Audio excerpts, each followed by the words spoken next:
Now to the grand reveal. So far, I spent... Hey guys, welcome back. Today I'm going to give you a complete list, line by line, of all of my smart home devices that I currently use.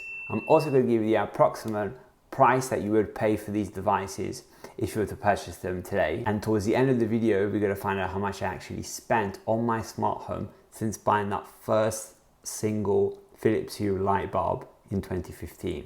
So what counts as a smart home device in this list? So I thought about this carefully, and I'm going to include any device that can connect to the internet, either wireless or wired, but that's not a television or a monitor or a PC or a desktop. So basically everything else that I can remember. Every single item that's mentioned in this video, you'll find a link in the description below. That's an affiliate link, so if you do click it, you will support this channel. Right at my front door, you'll find two devices, a doorbell and a light. This light has a little Shelly one inside it, and that cost me £12. The doorbell is a Nest wired doorbell. That cost me £220 when that came out. Nowadays there are better options on the market. I also have a unified G4 bullet camera for £240 and a rear link camera for around £60. Now coming into the house in the garage, let's look at the devices there. The garage door itself is controlled by a Shelly 1 device, again another £12. This device controls my garage door, and also in combination with a contact sensor is able to give me the status of the garage. The contact sensor is from Aqara and now £15. Staying with Aqara, there's a motion sensor in the garage for £15. There's a Shelly 1 power monitoring for £20. And this is used for my tumble dryer, which I made a dedicated video on, if you'll find it in the channel. And there's also now a Shelly 1 device, specifically this time for the tablet, so I'm able to turn on and off my wall tablet so the battery doesn't overload. Under the stairs, I have two devices. I have a smart plug that controls an LED light, and I also have a button, an IKEA button, to actually turn it on physically or not. There's also a contact sensor on that door, again, to signal if it's open or not. The hallway has another contact sensor, again from Aqara. Motion sensor, this time from Philips Hue, so that was around £25. Two Philips Hue bulbs, white color, which were around £100 each. And the Fire tablet that you can see over here, Fire tablet was around £69, £70.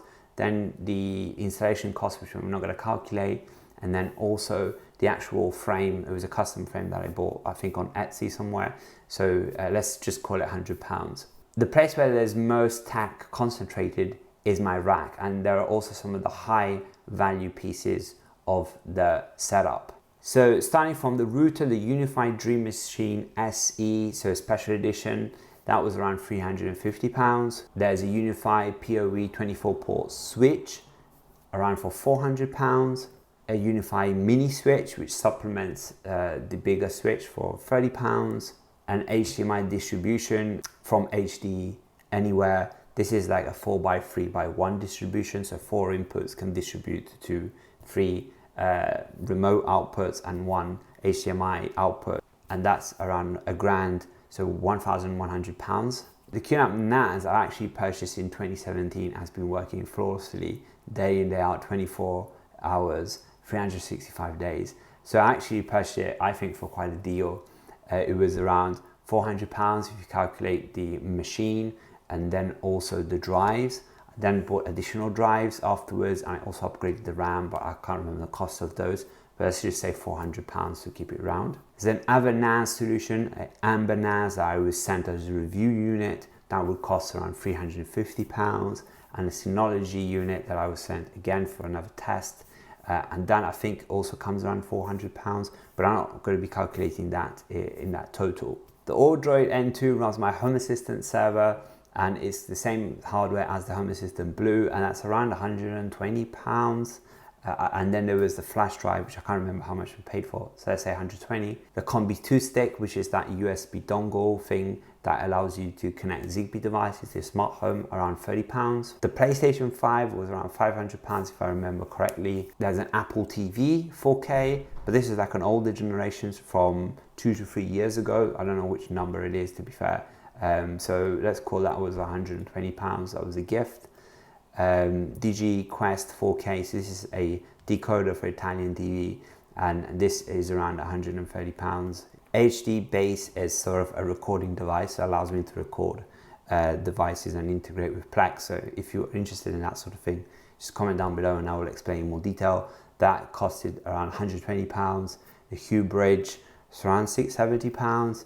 The Tado Bridge, that's for my thermostat radiator valve, was around 50 pounds. Zignito kit is a Zigbee smart home kit with an alarm system, various other gadgets, contact sensors, motion sensors, water leak sensor.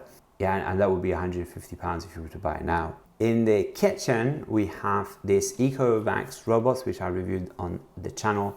And that robot is quite expensive because it also mops, cleans, does a lot of things. And that will come in for around 1,200 pounds.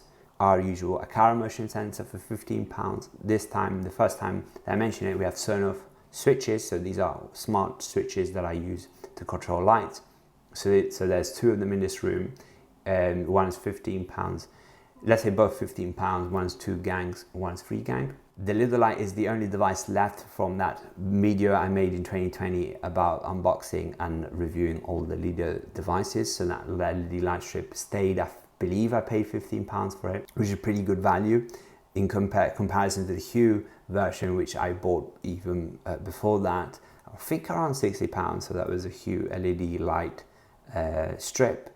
There's a Sonos beam for music in the room, around 400 pounds. Unfortunately, there's a HomePod, which is one of the worst purchases ever, 250 pounds, and a contact sensor for 15 pounds. There's another landing with a motion sensor and a Hue bulb for 25 pounds for the sensor and 15 pounds for the bulb. In the living room, we have another vacuum robot from EcoVax, again, around 600 pounds. The Unified Switch Mini, which is a little PoE device that I use behind the television to connect devices there. It's around 30 pounds. Sonos Play Bass, 600 pounds. 2 Sonos Play Ones, 300 pounds. The colored Hue bulbs, around 80 pounds. The GU14, again from Hue, 2 of them around, like say 40 pounds. These are white, they're not colored. There's a Hue switch, one of those switches, I think. Yeah, like this one over here. There's a Tado thermostatic valve, which I bought in a bundle, so we're just gonna call it 40 pounds for that room. There's another vacuum cleaner in this room.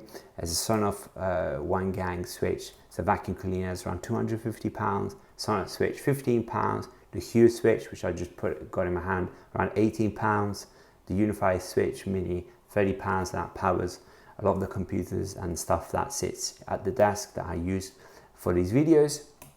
Smart plug that powers that bookcase light that you can see behind me, 20 pounds. A Hue light bar that sits behind here, which I referred to the iMac lamp bar, but it's from Philips Hue. This was a gift. I guess it was 70 pounds. 35 pounds for the LifeX colored light bulb above me. An Aqara blind controller behind me that actions the blind up and down, and the Tado TRV thermostatic valve for 40 pounds. Now we're going to switch it up. Now we're going to go through the bedrooms. Aqara contact sensors, Sonoff switches, and Aqara TRVs predominantly.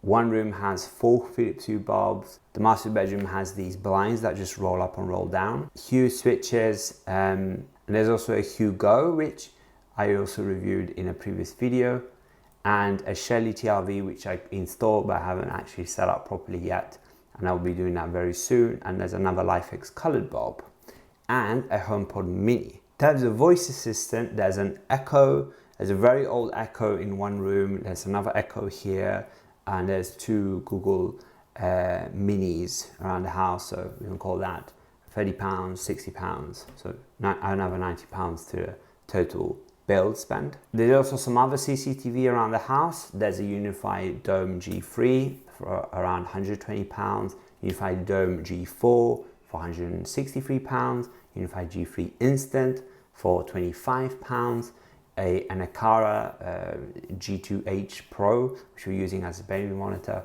and that will come in at around 50 pounds, and that is it. Now, before the grand reveal, if you did get any value out of this video and you enjoyed this video, remember to like the video and subscribe to find out more about smart home automations and smart homes in general. Now to the grand reveal. So far, I spent £10,251 on my smart home. So this doesn't include some of the devices that I might have purchased and then replaced with other devices. Some of the devices that I haven't installed yet. So this is just to give you an idea of how much does it actually cost to build a smart home, and you can do this over time, and obviously it will depend on the manufacturer that you use, how big your house is, so many factors in this discussion. But I hope this video gave you a bit of a tour around Smart Home Makers HQ. I will prompt you to click this video over here, and I will see you in the next one.